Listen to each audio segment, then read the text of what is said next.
coming back to the homeland. As they take their first few steps inside Afghanistan, many of these Afghans say life in Iran was hard. They mistreated us. Getting here wasn't easy. If you go right, they take money from you. If you go left, they say it's illegal and want money from you. They don't even see Afghans as humans. The Iranians don't treat us like humans. Last year, Iran threatened to expel the 2.4 million Afghans it hosts if Afghanistan signed a strategic agreement with the United States. The deal went ahead. In addition, Iran's economy is in trouble, made worse by international sanctions. Caught in the middle are Afghans who have few rights in Iran, even though many have lived there for decades. Here at Islam Qala, hundreds of Afghans cross the border every day. Some come home voluntarily, but many have been deported by Iran, forced onto buses and sent back here.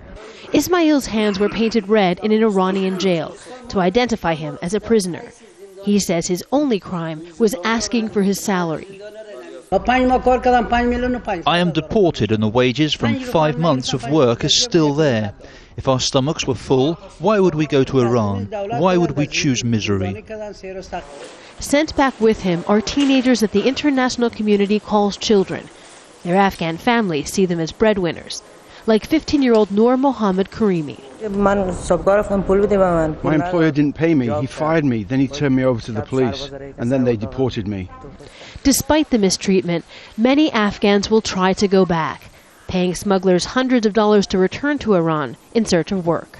30 years of war and the low wages here make the problem of human trafficking even bigger in Afghanistan. We try to rigorously control it, but there are people who cross illegally. We cannot deny this.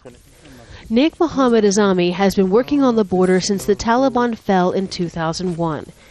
He says now even legally registered refugees are being forced out. Some of the refugees were residing in some provinces and districts which have been set as no-go area by Iran governments. AZAMY says in some regions the Iranians are lenient. In others they deport Afghans with no notice. However they end up returning, many of these Afghans now have to build new lives in a homeland they haven't known for years. Jennifer Glasse, Al Jazeera, on the Islam Qala border, Afghanistan.